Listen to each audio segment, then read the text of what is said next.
안녕하세요. 금융 컨설턴트 정우철입니다. 요즘 시골에 사시는 어르신들, 그리고 오랫동안 농협이나 우체국 통장 하나로만 금융 생활을 해오신 분들께 정말 중요한 변화가 다가오고 있습니다. 그냥 통장 그대로 두면 안 되는 시기, 바로 지금입니다. 며칠 전에도 그런 일이 있었습니다. 시골에서 평생 농협 통장 하나로 월급 받고, 연금 받고, 자녀들 용돈까지 붙여주며 살아오신 70대 어르신 한 분이 저한테 그러시더군요. 정 선생, 이거 뉴스에서 7월부터 뭔가 바뀐다는데 나는 그냥 농협 하나면 다 되는데 왜 바꿔야 하는 거야? 이런 말씀 익숙하지 않으세요? 주변에서도 아마 비슷한 이야기 들어보셨을 겁니다. 그 통장 하나로 충분했던 시대가 있었습니다. 하지만 지금은 아닙니다. 앞으로는 바뀐 제도에 따라 내 돈이 제대로 보호되지 않으면 예상치 못한 손해가 생길 수도 있기 때문입니다. 그래서 오늘은 그 말씀을 드리려고 합니다. 이 영상에서는 2024년 하반기부터 달라지는 주요 통장 제도, 특히 농협 통장, 우체국 통장, 청약 통장, 예금자 보호 제도의 변화에 대해 알려드릴 겁니다.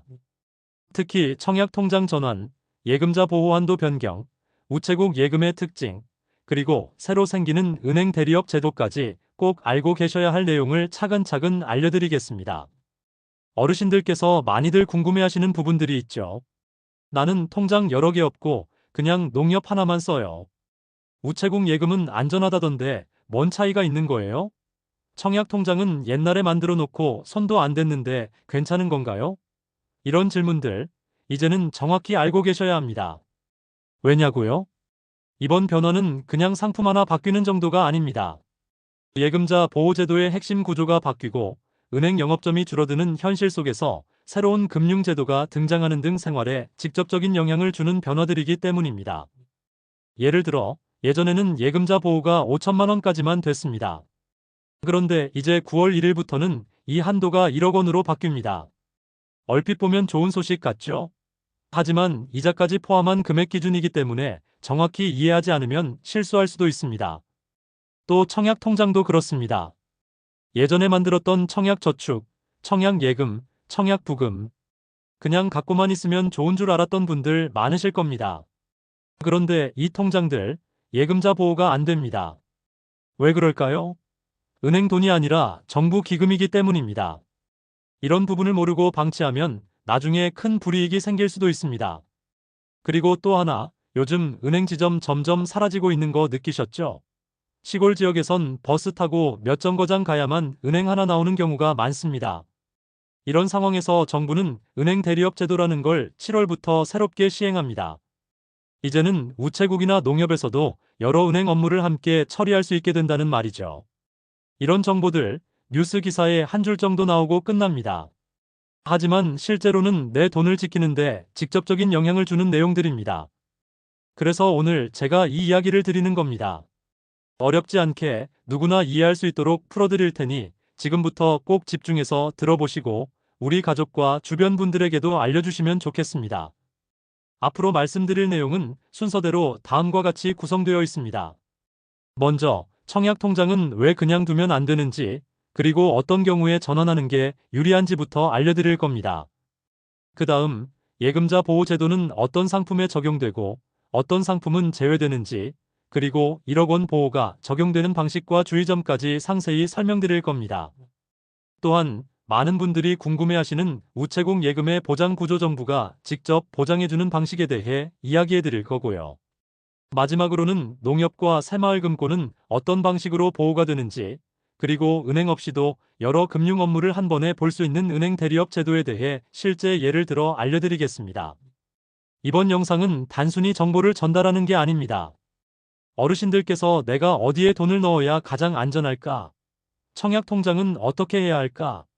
우체국하고 은행하고 뭐가 다르지? 하는 질문에 스스로 답할 수 있게 도와드리는 걸 목표로 합니다. 혹시 이 영상을 보시는 분들 중에 나는 그냥 놔두면 되겠지 하고 계셨다면 지금이 딱 점검해야 할 시기입니다. 여러분의 통장은 안전하신가요? 어떤 제도가 바뀌는지 정확히 알고 계신가요? 지금부터 하나씩 아주 쉽게 설명드릴 테니 천천히 따라와 주세요. 그리고 이 영상이 끝난 뒤에는 꼭 가족들에게도 이야기해 주세요.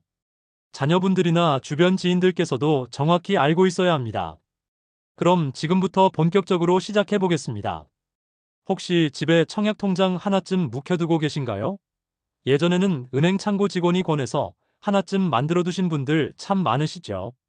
실제로 저희 고객분들 중에서도 청약 통장 옛날에 만들긴 했는데 그게 아직도 필요해요? 하시는 분들이 꽤 많습니다. 그런데요, 그냥 갖고만 계시는 분들께 정말 중요한 소식이 있습니다. 지금 이 청약 통장을 전환하지 않으면 손해를 볼 수도 있습니다. 예전에는 주택 청약저축, 청약예금, 청약부금 이렇게 세 가지 상품으로 나뉘어 있었습니다. 그 당시에는 어떤 아파트에 청약하려면 그 상품별로 자격 요건이 다르고 금액 제한도 달랐어요. 그런데 지금은 주택청약종합저축이라는 상품 하나로 통합되면서 국민주택이든 민영주택이든 모두 청약이 가능해졌습니다. 바로 이 점이 가장 큰 차이입니다. 2025년 현재 정부는 이전에 만든 청약통장을 종합저축으로 전환하는 것을 적극 권장하고 있습니다. 전환이라고 해서 뭔가 새로 시작하는 게 아닙니다. 기존에 납입한 금액, 가입기간, 심지어 청약순번까지 그대로 인정됩니다. 예를 들어 볼게요. 2008년에 청약예금에 가입해서 10년 이상 납입하신 분이 계십니다. 이분이 종합저축으로 전환하면 지금까지 쌓은 내역은 그대로 인정되면서 새 아파트 청약 기회는 오히려 더 넓어지는 거죠. 전환만 하면 국민주택뿐 아니라 민영주택 청약도 가능해지기 때문입니다. 그럼 전환 안 하면 어떻게 될까요? 가장 큰 문제는 청약 기회가 줄어든다는 점입니다. 이전 청약 통장들은 청약 가능한 주택 종류가 제한적이기 때문에 원하는 단지에 청약을 넣을 수 없을 수도 있습니다. 심지어 일부 민영주택 단지는 아예 자격이 안 되는 경우도 있습니다. 이 점을 모르고 있다가 기회를 놓치는 분들 정말 많습니다. 또 하나 더 주의하셔야 할 점이 있습니다. 이 청약저축예금부금 상품들은 겉보기에는 일반 예금처럼 보이지만 실제로는 정부의 주택도시기금 소속 상품입니다. 쉽게 말해 은행에서 가입은 했지만 은행 돈이 아니라 정부 기금에 들어간 돈이라는 뜻입니다. 무슨 말이냐고요? 바로 이 때문에 예금자 보호가 되지 않습니다. 예금자 보호법은 일반 은행 예금, 적금, 보통예금, 정기예금 등에만 적용됩니다. 하지만 정부기금은 예금자 보호 대상이 아니기 때문에 은행에 문제가 생겼을 경우 청약통장에 든 돈은 1억이든 2천만 원이든 보호를 못 받을 수 있습니다. 물론 정부기금이니까 은행보다는 안전하다는 이야기도 있습니다. 하지만 내 돈이 어디에 들어가 있고 어떤 법으로 보호받는지를 정확히 아는 것은 노후 자산을 지키는 데 있어 기본 중의 기본입니다. 그럼 이런 질문하실 수도 있겠죠. 나는 청약할 계획도 없고 그저 예금처럼 조금씩 넣고 있었는데 그냥 두면 안 될까요? 결론부터 말씀드리면 청약할 계획이 전혀 없고 예금 기능만 바라보고 계셨다면 그냥 두셔도 당장은 큰 문제는 없습니다. 하지만 청약통장을 증여하거나 자녀 명의로 활용할 계획이 있으시다면 반드시 종합저축으로 전환해 두시는 게 좋습니다. 특히 요즘처럼 신혼부부, 생애 최초 특별 공급 같은 조건을 활용하려는 경우 종합저축이 훨씬 유리합니다. 전환 방법은 어렵지 않습니다. 거래 은행의 창구나 모바일 앱, 인터넷 뱅킹을 통해 신청할 수 있으며 대부분의 경우 전환 시 추가 비용이나 수수료는 없습니다. 그럼 하나 더 중요한 정보 알려드릴게요. 많은 분들이 자신의 청약 통장 상태를 확인조차 하지 않고 계십니다. 예전에 만들어 놓고는 어떤 상품인지도 모른 채 방치하는 경우가 정말 많습니다. 청약 통장에 얼마가 들어있는지, 매달 자동이체는 되고 있는지, 중간에 해지된 건 아닌지 꼭 확인해 보셔야 합니다. 제가 상담했던 60대 어르신 한 분은 본인 명의 청약 통장이 해지된 줄도 모르고 계셨어요. 알고 보니 자동이체가 몇 달간 안 되어서 통장이 실효 처리됐고 그동안의 납입 기간도 인정받지 못하는 상황이었습니다. 이런 일이 결코 드문 사례가 아닙니다. 요약하자면 이렇습니다. 첫째, 예전 청약 통장은 지금 기준에선 분리할 수 있으므로 청약 기회를 넓히려면 종합저축으로 전환하셔야 합니다. 둘째, 전환해도 지금까지 쌓인 금액과 기간, 순위는 전부 유지됩니다. 셋째, 예금자 보호가 되지 않는 상품이기 때문에 그 위험성을 알고 있어야 합니다. 넷째, 청약 계획이 없더라도 자녀에게 물려줄 가능성이 있다면 미리 준비하시는 것이 유리합니다. 아파트 청약은 이제 젊은 세대만의 이야기가 아닙니다. 부모님이 오랫동안 쌓아온 청약통장도 자녀 세대의 내 집 마련에 큰 힘이 될 수 있습니다. 이번 내용을 통해 내가 가진 청약통장이 어떤 상태인지, 어떤 조치가 필요한지 한 번쯤 점검해 보시기를 꼭 권해드립니다. 예금자 보호제도가 어떻게 바뀌었고, 무엇이 보호되고 무엇이 보호되지 않는지 2025년 현재 기준으로 자세히 알려드리겠습니다. 이번엔 많은 분들이 헷갈려 하시는 예금자 보호제도에 대해 설명드리겠습니다. 사실 이 부분이 금융 관련 제도 중에서 가장 오해가 많은 분야이기도 합니다. 은행에 넣으면 다 안전한 거 아니야? 나는 은행에 1억 넣었으니 다 보호되겠지 하고 생각하시는 분들 많으시죠? 그런데 정확히 알고 계셔야 합니다. 2024년 9월부터 예금자 보호 한도가 기존 5천만 원에서 1억 원으로 확대되었습니다. 2025년 현재 기준으로는 1인당 1개 금융기관에 대해 원금과 이자를 합쳐 최대 1억 원까지 보호를 받을 수 있습니다. 이건 큰 변화입니다. 하지만 여기서 중요한 포인트가 있습니다. 보호 대상은 원금 이자 포함 1억 원까지라는 것입니다. 예를 들어 설명드릴게요. 어떤 분이 A은행에 원금으로 9,800만 원을 정기예금으로 넣었습니다. 시간이 지나 이자가 300만 원 발생했습니다. 그러면 총 금액은 1억 100만 원이 되겠죠. 그런데 예금자 보호는 1억 원까지만 되기 때문에 300만 원은 보호받지 못합니다. 또 하나 중요한 사실은 이 보호 한도는 은행마다 따로 적용된다는 점입니다. 즉, A은행에 9천만 원, B은행에 8천만 원을 예금하셨다면 각각 따로 1억 원까지 보호됩니다. 그래서 고액 예금을 하시는 경우에는 여러 은행에 나눠서 분산 예치하는 전략이 훨씬 안전합니다. 하지만 모든 금융상품이 예금자 보호를 받는 건 아닙니다. 많은 분들이 은행에서 파는 상품이니까 다 보호되겠지라고 생각하시지만 꼭 그렇지는 않습니다. 예금자 보호가 되는 대표적인 상품은 다음과 같습니다. 첫째, 정기예금. 둘째, 정기적금. 셋째, 보통예금. 넷째, 상호부금. 이런 상품들은 대부분 보호 대상에 포함됩니다. 하지만 다음과 같은 상품들은 보호되지 않습니다. 첫째, 펀드. 둘째, 주식형 상품. 셋째, 채권. 넷째, 변액보험이나 일부 저축성 보험. 다섯째, 실적 배당형 신탁 상품 등. 이런 상품들은 은행에서 팔더라도 투자 상품의 성격이 강하기 때문에 예금자 보호법의 적용 대상이 아닙니다. 특히 최근 몇 년 사이에 고령층 어르신들을 대상으로 하는 금융상품 중에도 이자율이 높다고 강조하면서 펀드나 변액보험에 가입시키는 경우가 있습니다. 상담사가 이거 예금보다 더 유리해요라는 말만 믿고 가입했다가 나중에 손실을 보는 사례가 꾸준히 나오고 있습니다. 그래서 꼭 확인하셔야 합니다. 상품에 가입할 때 설명서나 신청 서류 맨 앞부분에 이 상품은 예금자 보호 대상입니다. 혹은 이 상품은 예금자 보호 대상이 아닙니다. 라는 문구가 반드시 표기되어 있습니다. 작게 쓰여 있어서 그냥 넘어가기 쉽지만 이 문구 하나가 내 돈을 지키느냐 못 지키느냐를 결정짓는 가장 중요한 문장입니다. 또 요즘은 종이 서류를 주지 않고 모바일 앱이나 인터넷으로 상품 설명서를 PDF 파일로만 제공하는 경우가 많습니다. 그래서 가입 전에는 꼭 PDF를 열어보시고 예금자 보호 여부를 확인하셔야 합니다. 특히 자녀가 대신 가입해드리는 경우 어르신 본인이 이 내용을 모를 수 있으니 자녀에게도 이 점을 꼭 확인해 달라고 말씀해 두세요. 그리고 또 하나, 예금자 보호를 담당하는 기관은 예금보험공사라는 곳입니다. 이 기관이 은행, 저축은행, 일부 보험사 등을 관할하며 해당 금융기관이 파산하거나 지급 불능 상태가 됐을 경우 최대 1억 원까지 예금자를 대신해서 돌려줍니다. 단, 여기서도 조건은 분명합니다. 반드시 보호 대상 상품에 한해서만입니다. 간혹 이런 질문을 하시는 분들도 있습니다. 그럼 나는 보험사에 넣은 돈도 1억까지 보호되나요? 보험사도 예금자 보호법이 적용되는 경우가 있습니다. 하지만 모든 보험이 해당되는 것은 아니고 일부 저축성 보험이나 보장성 보험만 해당됩니다.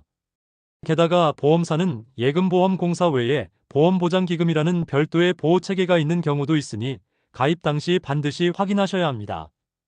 정리하자면 다음과 같습니다. 첫째, 2024년 9월부터 예금자 보호 한도가 1억 원으로 늘어났습니다.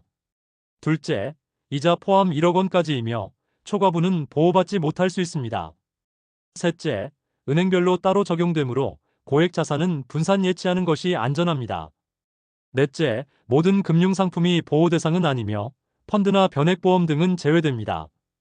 다섯째, 상품 설명서 또는 가입 창구에서 보호 여부를 반드시 확인해야 합니다. 마지막으로 제가 늘 강조드리는 한 가지는 이겁니다. 은행에 돈 넣었으니 다 괜찮다는 생각은 이제는 위험한 믿음입니다. 요즘 같은 시대에는 스스로 금융 지식을 조금씩 갖추는 게 가장 큰 자산입니다. 특히 고령층 고객분들일수록 이런 정보에 접근하기 어려운 경우가 많기 때문에 가족 중에 금융을 잘 아는 분이 있다면 반드시 함께 확인해 보시고 헷갈리는 건 창구에서 직접 물어보는 걸 두려워하지 마세요. 다음은 우체국 예금은 왜 정부가 전액 보장하는지, 그리고 다른 은행들과 어떤 차이가 있는지 많은 분들이 궁금해하시는 부분을 자세히 알려드리겠습니다. 이번 시간에는 많은 분들이 헷갈려 하시는 우체국 예금에 대해 말씀드리겠습니다. 어르신들 중엔 이런 말씀 많이 하시죠. 나는 우체국이 편해서 계속 써요. 그런데 거기도 내 돈 안전하게 보장해주는 거 맞죠? 결론부터 말씀드리면 우체국 예금은 일반 은행과 보호 방식이 다릅니다. 하지만 오히려 더 든든한 보호를 받는다고 볼 수 있습니다. 왜 그런지 하나씩 설명드리겠습니다. 일반적으로 은행 예금은 예금자 보호법에 따라 예금보험공사에서 1인당 1억 원까지 보호합니다. 그런데 우체국은 예금자 보호법의 적용 대상이 아닙니다. 그럼 위험한 것 아니냐고 걱정하실 수 있지만 여기서 중요한 차이가 있습니다. 우체국은 정부가 직접 운영하는 공적 금융기관입니다. 그래서 예금자 보호법 대신 정부가 예금 전액을 보장하는 구조로 운영되고 있습니다. 다시 말해서 우체국 예금은 예금보험공사의 1억 원 보호 한도를 따르지 않고 예금을 넣은 만큼 모두 보호됩니다. 예를 들어 A 어르신이 우체국에 2억 원을 예치했다고 가정해 볼게요. 일반 은행이었다면 1억까지만 보호되기 때문에 나머지 1억은 보장받지 못할 수 있습니다. 하지만 우체국은 정부가 2억 전액을 보장합니다. 그 어떤 금융기관보다 든든한 보호막이 있는 셈이죠. 이 점은 특히 고령층 분들에게 큰 장점이 됩니다. 왜냐하면 갑작스러운 상황에서 은행이 파산하거나 문제가 생겨도 우체국에 맡긴 돈은 한도 없이 안전하게 지켜지기 때문입니다. 그렇다면 이런 질문이 생길 수 있습니다. 그럼 이제 은행 말고 우체국에만 예금하면 되는 거 아냐? 좋은 질문입니다. 하지만 그렇게 단순하게 결정하기엔 몇 가지 고려할 점이 있습니다. 첫째, 우체국 예금의 금리는 일반 시중은행에 비해 다소 낮을 수 있습니다. 같은 정기예금이라도 시중은행이 3% 이자를 제공할 때 우체국은 2.6% 정도로 낮을 수 있는 거죠. 수익 면에서는 조금 아쉬울 수 있습니다. 둘째, 금융상품의 다양성이 부족합니다. 일반 은행들은 예적금뿐 아니라 펀드, 외화예금, 다양한 연금 상품, 부동산 관련 금융 서비스 등을 제공합니다. 하지만 우체국은 기본적인 예금과 보험 상품 위주로 구성되어 있어서 다양한 자산 관리가 필요한 분들에게는 다소 제약이 될 수 있습니다. 셋째, 대출 서비스의 범위도 다릅니다. 우체국도 일부 대출 업무는 하지만 시중은행만큼 폭넓은 대출 상품을 제공하지는 않습니다. 특히 사업자 대출이나 신용대출 한도 측면에서는 차이가 있습니다. 즉, 우체국 예금은 안정성에는 매우 강점이 있지만 수익성이나 상품 다양성은 상대적으로 약하다고 보시면 됩니다. 그래서 많은 전문가들이 추천하는 방법은 바로 이겁니다. 자산을 분산하는 전략. 예금자 보호 한도가 정해져 있는 시중은행에는 1억 원 이하로 예치하고 그 외의 자금은 우체국에 분산 예치하는 방법입니다. 이렇게 하면 금리는 어느 정도 확보하면서도 초과 금액은 안전하게 보호받을 수 있는 구조가 됩니다. 또 하나 많은 분들이 모르고 계신 사실이 있습니다. 우체국은 단순히 편지나 택배만 맞는 곳이 아닙니다. 우체국은 과학기술정보통신부 산하의 국가기관으로 우체국예금보험법이라는 별도 법률에 따라 운영되고 있습니다. 이 법에 따라 정부가 예금자의 돈을 전액 책임지는 것입니다. 그래서 예금자 보호공사의 손을 빌리지 않고도 자체적으로 보호 기능을 갖추고 있는 셈이죠. 다만 우체국도 예금 상품 외에 판매하는 투자 상품의 펀드, 외화채권 등이 있다면 그 상품은 예금처럼 보호되지 않을 수 있습니다. 따라서 우체국이라고 해도 어떤 상품인지 정확히 확인하고 가입하셔야 한다는 점도 잊지 마셔야 합니다. 우체국 예금을 활용하시는 데 있어 또 하나 좋은 점은 접근성입니다. 전국 대부분 읍면 단위에도 우체국이 있기 때문에 시골에 계신 어르신들이 은행보다 더 가까운 곳에서 금융 업무를 볼 수 있다는 장점이 있습니다. 실제로 농협과 함께 고령층에게 가장 친숙한 금융기관 중 하나가 바로 우체국이기도 합니다. 정리해 보겠습니다. 첫째, 우체국 예금은 예금자 보호법이 아닌 정부의 전액보장 체계에 따라 운영되므로 금액에 상관없이 안전합니다. 둘째, 금리는 시중은행보다 다소 낮을 수 있으며 상품 다양성과 대출 기능은 제한적입니다. 셋째, 예금자 보호 한도를 넘는 자산을 안전하게 분산하려면 우체국 예금이 매우 유용한 선택지가 될 수 있습니다. 넷째, 우체국도 펀드나 보험 등 일부 투자 상품은 예금처럼 보호되지 않기 때문에 상품 가입 전 반드시 확인하셔야 합니다. 마지막으로 가까운 읍면 지역에 있는 우체국은 고령층에게 접근성 좋은 금융 파트너로 활용 가치가 높습니다. 이처럼 우체국 예금은 안전성 면에서 매우 강력한 수단입니다. 하지만 전부를 옮기기보다는 내 자산의 용도, 목표에 맞게 일부를 분산 투자하는 방식으로 활용하는 게 가장 바람직합니다. 다음 장에서는 농협과 새마을금고는 어떻게 보호되는지, 우체국과는 또 어떤 차이가 있는지 구체적으로 비교해서 알려드리겠습니다. 이번에는 많은 분들이 평소 자주 이용하시는 농협과 새마을금고에 대해서 설명드리겠습니다. 두 곳 모두 고령층 고객분들에게 아주 익숙한 금융기관이죠. 오랫동안 지역과 함께해온 만큼 신뢰도도 높고 생활 밀착형 서비스도 많습니다. 하지만 이 두 기관 역시 예금 보호 방식이나 구조가 일반 은행이나 우체국과는 조금 다르기 때문에 정확히 알고 계시는 것이 중요합니다. 먼저 농협부터 살펴보겠습니다. 농협은 하나의 금융기관이 아니라 두 가지로 나뉘어 있다는 점부터 아셔야 합니다. 바로 농협중앙회와 지역농협단 위농협입니다. 우리가 흔히 마을 근처에서 보는 농협 같은 곳은 대부분 지역농협입니다. 그런데 많은 분들이 여기서 오해를 하십니다. 중앙회 농협과 지역농협에 각각 돈을 넣으면 각각 1억 원씩 보호되는 줄 아시는 경우가 많습니다. 하지만 실제로는 농협 계열 전체를 하나의 금융기관으로 보고 예금자 보호가 적용됩니다. 예를 들어 설명드릴게요.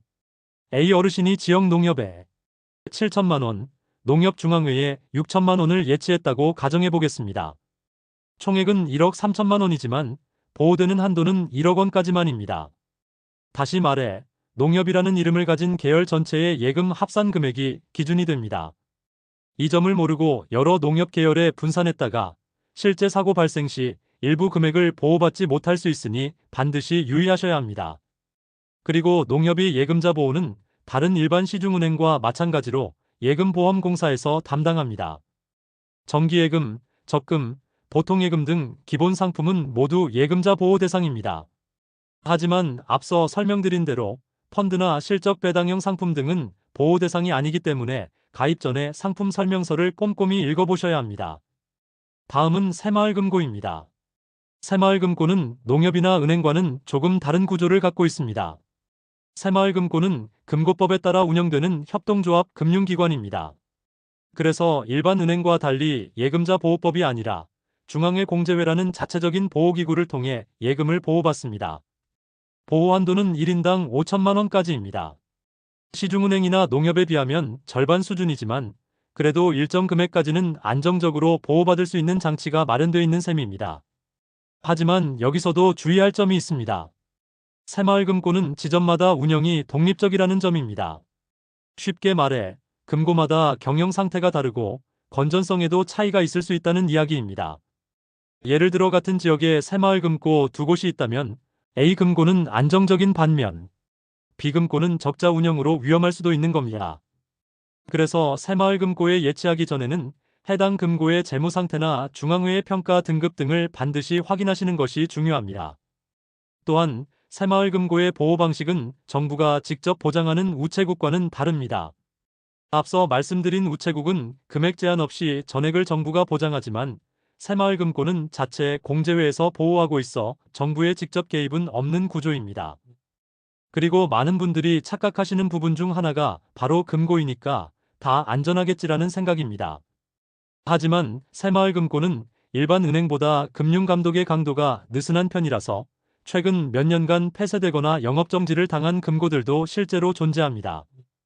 이런 사례들을 보면 단순히 가까운 곳에 있다고 해서 무작정 돈을 넣는 것은 위험할 수 있다는 걸 알 수 있습니다. 그렇다고 무조건 불안하게 보실 필요는 없습니다. 일정 기준 이상의 금고는 건전하게 운영되고 있으며 예금자 보호도 명확히 적용됩니다. 다만 금고 간의 차이가 있기 때문에 어느 금고냐가 중요하다는 점을 꼭 기억해 두시기 바랍니다. 정리해드리면 이렇습니다. 첫째, 농협은 중앙회와 지역농협이 하나로 묶여 예금자 보호가 적용됩니다. 각각 따로 1억 원씩 보호받는 것이 아닙니다. 둘째, 농협이 예금자 보호는 예금보험공사에서 담당하며 일반 예금은 1억 원까지 보호됩니다. 하지만 투자 상품은 예외입니다.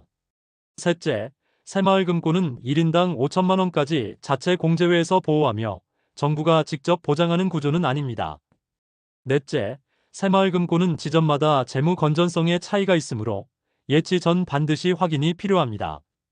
다섯째, 최근 몇 년간 일부 금고가 폐쇄되거나 경영 악화를 겪은 사례가 있으므로 안정적인 금고 선택이 중요합니다. 그렇다면 이런 질문이 생기실 수 있습니다. 나는 농협도 쓰고 새마을금고도 쓰는데 어느 쪽이 더 안전한가요? 이 질문에 대한 답은 목적에 따라 나뉜다입니다. 안정성을 최우선으로 본다면 정부가 직접 보장하는 우체국 예금이 가장 안전하고 지역 밀착 서비스나 대출 이용, 친숙함 등을 고려하면 농협이나 새마을금고도 충분히 좋은 선택지입니다. 다만 그 어떤 금융기관이든 예금자 보호 한도와 해당 기관의 건전성을 정확히 이해하고 사용하는 것이 가장 중요합니다. 다음은 2025년 7월부터 새롭게 시행된 은행 대리업 제도에 대해 알려드리겠습니다. 이제는 가까운 우체국이나 농협에서도 다른 은행 업무를 함께 볼 수 있는 시대가 되었습니다. 어떻게 달라졌고 우리 생활에 어떤 변화가 생기는지 자세히 알아보겠습니다. 이번에는 2025년 7월부터 본격적으로 시행된 은행 대리업 제도에 대해 말씀드리겠습니다. 이 제도는 특히 시골이나 읍면 단위 지역에 거주하시는 고령층 어르신들께 아주 중요한 변화입니다. 왜냐하면 그동안은 은행 하나 이용하려고 해도 큰 불편이 따랐기 때문입니다. 계좌 하나 만들려면 버스 타고 읍내까지 나가야 해서 하루 다 가요. 은행 지점은 자꾸 문 닫고 이제는 집 근처에 은행이 없어졌어요. 이런 말씀들 아마 한 번쯤 해보셨거나 들어보셨을 겁니다. 실제로 2020년대 들어서면서 시중은행들이 비용 절감과 디지털 전환을 이유로 지방 지점을 대거 통폐합하고 있는 상황입니다. 그 결과 특히 농촌이나 고령 인구가 많은 지역에서는 은행 접근성이 급격히 떨어졌습니다. 정부와 금융당국은 이런 문제를 해결하기 위해 은행 대리업 제도라는 새로운 정책을 도입했습니다. 그럼 이 제도가 뭘 의미할까요? 쉽게 말해, 이제는 우체국, 농협, 심지어 저축은행 같은 곳에서도 다른 시중은행의 업무를 일부 대행할 수 있도록 허용한 제도입니다. 예전에는 국민은행 업무는 국민은행 지점에서, 하나은행 업무는 하나은행 지점에서만 가능했죠. 그런데 이제는 한 곳에서 여러 은행의 기본 업무를 처리할 수 있게 된 겁니다. 예를 들어 설명해 볼게요. 시골 마을에 사는 박 어르신이 계십니다. 이분은 국민은행에 예금이 있는데 해당 지역에는 국민은행 지점이 없습니다. 그래서 예전에는 버스를 타고 읍내까지 가야 했습니다. 하지만 이제는 근처에 있는 우체국이나 농협에 방문해서 국민은행의 계좌 조회, 신규 개설, 일부 이체 업무 등을 볼 수 있게 된 것이죠. 이는 단순한 편리함을 넘어 금융 소외 지역 해소라는 사회적 효과도 큽니다. 특히 스마트폰 사용이 익숙하지 않은 고령층, 교통 인프라가 부족한 지역 주민정보 접근성이 떨어지는 장애인 저소득층에게는 실질적인 금융 혜택이 됩니다. 그렇다면 구체적으로 어떤 업무들이 가능한 걸까요? 2025년 현재 은행 대리업 제도를 통해 대리점에서 처리할 수 있는 업무는 점차 확대되고 있습니다. 대표적으로는 다음과 같은 서비스가 제공됩니다. 첫째, 계좌 개설 및 해지. 둘째, 입출금 및 송금. 셋째, 예적금 상품 가입. 넷째, 잔액 및 거래 내역 조회. 다섯째, 신분증 확인 후 본인 인증 업무. 단, 복잡한 대출 상품, 투자 상품 가입, 외환 거래 등은 여전히 본점 또는 인터넷 모바일을 통해 처리해야 하며 대리점에서는 불가능할 수 있습니다. 하지만 기본적인 은행 업무 대부분은 대리점에서 해결할 수 있기 때문에 어르신들께는 큰 도움이 됩니다. 또 하나 기억하셔야 할 점은 이 제도는 단지 서비스 확대만이 목적이 아니라는 것입니다. 은행들이 공동으로 대리점을 출자해 공동 운영하는 시스템도 도입되고 있기 때문에 앞으로는 한 공간 안에서 국민신한하나우리 같은 여러 은행을 동시에 이용할 수 있는 공동 대리점 형태도 점차 늘어날 예정입니다. 이런 변화는 도시보다는 지방, 특히 금융 접근성이 낮은 지역을 우선 대상으로 확대되고 있습니다. 실제로 2025년 상반기 기준으로 경북, 전남, 강원 등 농어촌 지역에 시범 운영 지점들이 생겨나고 있고 그 반응도 좋습니다. 그리고 무엇보다 중요한 건 고객 입장에서 복잡한 절차가 없다는 점입니다. 예전처럼 복잡한 서류나 절차 없이 신분증과 기본 정보만 있으면 우체국이나 농협 창구에서도 내가 원하는 은행 업무를 볼 수 있습니다. 그렇다면 이 제도를 이용할 때 유의할 점은 무엇일까요? 첫째, 모든 업무가 가능한 것은 아닙니다. 간단한 거래는 가능하지만 고액 금융 상품이나 부동산 관련 금융, 외화 예금, 복잡한 대출 등은 해당 은행 지점을 직접 방문하셔야 할 수 있습니다. 따라서 미리 해당 대리점에 전화하거나 문의해 보시는 것이 좋습니다. 둘째, 대리점이 처리할 수 있는 은행은 제한적일 수 있습니다. 예를 들어 A농협은 국민은행, 신한은행의 업무를 대리하지만 K은행 업무는 하지 않을 수도 있습니다. 이 역시 미리 확인하시는 것이 필요합니다. 셋째, 수수료 기준이 다를 수 있습니다.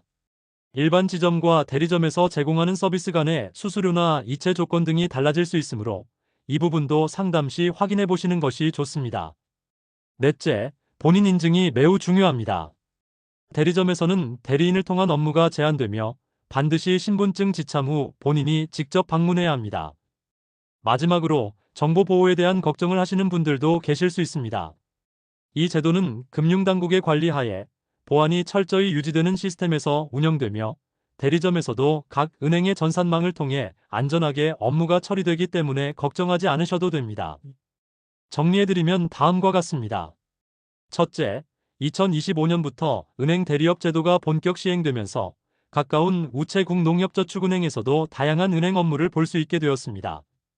둘째, 스마트폰이나 교통이 불편한 어르신들도 가까운 금융기관을 통해 편리하게 이용할 수 있는 환경이 마련됐습니다.